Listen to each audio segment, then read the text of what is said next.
তলে কত প্রাণ হলো বলিদান, লেখায় আছে অশ্রু জলে মুক্তির মন্দির শোভানো তলে কত প্রাণ হলো বলিদান, লেখায় আছে অশ্রু জলে কত বিপ্লবী বন্ধু রক্তে রাঙা বন্দিশালা ওই শিকল ভাঙা, কত বিপ্লবী বন্ধু রক্তে রাঙা বন্দিশালা ওই শিকল ভাঙা, তারা কি ফিরবে আর, তারা কি ফিরবে আর সুপ্রভাতে, যত তরুণ অরুণ গেছে অস্তাচলে মুক্তির মন্দির শোভানো তলে কত প্রাণ হলো বলিদান, লেখায় আছে অশ্রু জলে যারা স্বর্গগত তারা এখনো জানে স্বর্গে চেয়ে প্রিয় জন্মভূমি, আজ স্বদেশ বোধের মহাদীক্ষালধি সেই মৃত্যুঞ্জয়ীদের চরণ চুমি, যারা জীর্ণ জাতির বুকে জাগালো আশা মৌনমণির মুখে জাগালো ভাষা। 2000 সালে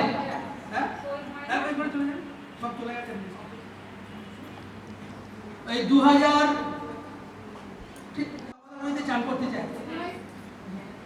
এইবারে দুটি ছেলে চান করতে নেমেছে, দুটো ছেলে চান করতে নেমেছে। আমাদের ওরা হয়তো জানে না, দূর থেকে গেছে তো ওরা ওই অন্ডাল থেকে না বাজারে এসেছিল, তো ওরা জানে না দামোদর নদীতে চোরাবলি বলে একটা জিনিস আছে, কিছুতেই সেখানে পড়ে উঠবে না, ঠিক সেইখানে ওরা চান করতে গিয়ে পড়ে গেছে। সেইটা ওরা যখন আস্তে আস্তে তলিয়ে যাচ্ছে, সেইটা পার থেকে একজন শিক্ষক লক্ষ্য করেছে। সে তখন নিজের জীবন বিপন্ন করে নদীতে ঝাঁপ মারেছে। সে সময় পায়নি কাউকে ডাকা, নদীতে যখন ঝাঁপ মারে সেও কিন্তু চোরাবালিতেই পড়েছে, যে চোরাবালি আমার তলাটা ঘুরে। তো যাই হোক, আপনার চেষ্টা করেছে ওই দুটো ছেলেকে বাঁচাবার, কিন্তু সে পারেনি। যাই হোক, তারপরে যখন জানাজানি হলো ওরা কিন্তু তলায় চলে গেছে, ঠিক আছে, একদম একদম নদীর তলায়। কাম করতে পারো, মানুষের বিকাশ করতে পারো, মানুষের উন্নতি করতে পারো, তোমার হাতেই সব। তুমি পারো একটা একটা সমাজকে, একটা গোটা গ্রামকে দিশা দেখাবার, তাই না? ওরা এটাই বললেন যে তুমি চাইলে অনেক কিছু করতে পারো, শুধু তোমার একটু সদিচ্ছা দরকার। তোমার হাতেই সব, তোমার হাতে প্রশাসন, তোমার হাতেই সব, তুমি চাইলে অনেক কিছু করতে পারো। আপনাদের মনে এই বার্তাটা আমরা পৌঁছে দিতে চাই।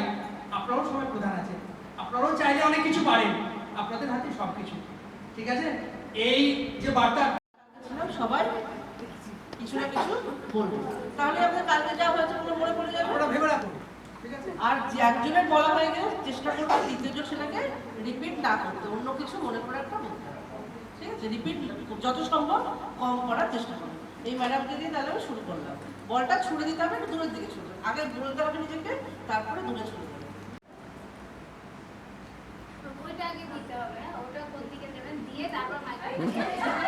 মহিলাদের কিভাবে সম্পূর্ণ স্বনির্ভরশীল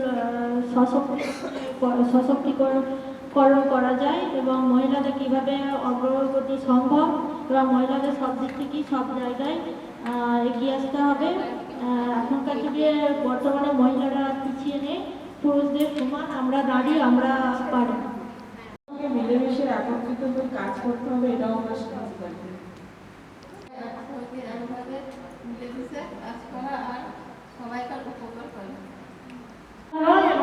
নতুন নতুন অভিজ্ঞতা হলো। আমরা যতটা পারবো মানুষের ভালো কাজ করতে পারি সেটাই।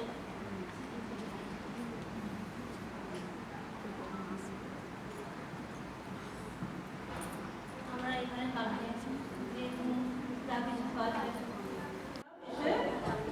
ট্রেনিংটার উদ্দেশ্য কি এবং কি প্রত্যাশা ছিল, আমাদের যার যার প্রত্যাশা কি ছিল সেগুলো বলেছে। চা খাওয়া, খাবার খাওয়া বা একটা মানুষ কাগজ পড়ে, পেপার করে সেটা সকাল 8টার সময় জলখাবার খাওয়া, সকাল 9টার সময় অফিস যান, অফিস থেকে ফেরেন বিকাল 5টায়, ফিরে এসে টিফিন করা, সন্ধ্যে 6টায় বাইরে একটু ঘুরতে যাওয়া, রাত 9টায় বাড়িতে এসে খাওয়া দাওয়া করা, বা খাওয়া দাওয়ার পর হয়তো কেউ কিছুটা সময় হয়তো কোনো কিছু, এখন তো স্মার্টফোন সবাই ফোন দেখেন বা নিজের কাজ করেন, করে সে রাত্রে শুতে যায়। স্থায়ী বাসিন্দার সার্টিফিকেট দেওয়া হয়, সার্টিফিকেট দেওয়া হয়, বাড়ির কাজকর্ম সেরে পঞ্চায়েতে যাওয়া, আর বিকেলে এসে কোনো বাড়ির লোকজন থাকলে তার সঙ্গে কথাবার্তা সমস্যা সমাধান করে দেওয়া হয়। তারপর 6:30টার সময় চা বিস্কুট কিছু খেয়ে কিছু কাজ করা, 7টার সময় পড়তে বসা। সমস্ত গ্রাম নিয়ে একটা পঞ্চায়েত তৈরি, গ্রামে।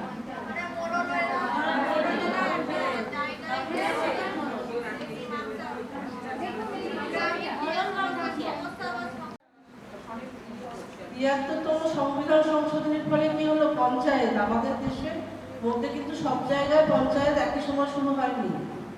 আমাদের রাজ্যে কখন শুরু হয়েছে? আমাদের পঞ্চায়েত কোন সালে? সবচেয়ে প্রথম আমাদের দরকার যে এখন চাইল্ড ম্যারেজ যেটা হচ্ছে সেটা আমাদের পঞ্চায়েতের সবচেয়ে প্রথম এটা আটকানোর, শুধু পঞ্চায়েতের ক্ষেত্রে না, আমাদের পাড়ার লোকেদেরও এটা আটকানো সবচেয়ে দরকার। পাড়া প্রতিবেশীদের এটা জানানো উচিত, একটা 18 বছরের নিচে যদি একটা মেয়ে বিয়ে হয়, বিয়ে হওয়ার পর সে যদি কনসিভ করে, সেটা আরো সম্ভব একটা বাচ্চা বা বাচ্চার মাটার সবচেয়ে ক্ষতি, বাচ্চাটাদের ক্ষতি হবেই, কারণ 21 বছরের আগে এ করলে বাচ্চাটা নিজে দুর্বল হবে এবং তার মাটাও সে দুর্বলতা হয়ে যায়, কিছু হয়তো ডেলিভারির সময় সে মারাও যেতে পারে। এটা আমাদের বারবার করে শেখানো হয়। একটা বললেই হবে, জমি জায়গা সম্পর্কে বিবাদ হলে সেটা পঞ্চায়েত ব্যবস্থা করবে, তাই সেটা বিচার। ঠিক আছে, যে এবার চাইবে হাত তুলবে। চাইবো যে পঞ্চায়েত থেকে রাস্তাঘাট এসব করুন ভালো হবে। রাস্তাঘাট আর কি চাই?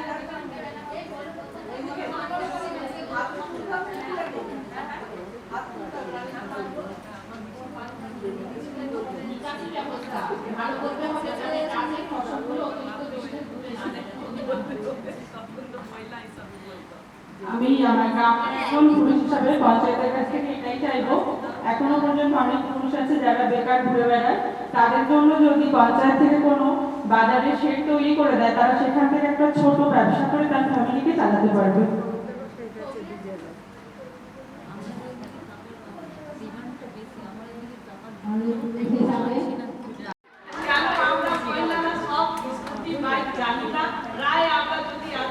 রাস্তাঘাটে টোটো অনেক বেশি, আর আমাদের প্রধান হিসাবে ডেলি পঞ্চায়েত যেতে হয়, ডেলি মিটিং অ্যাটেন্ড করতে হয়।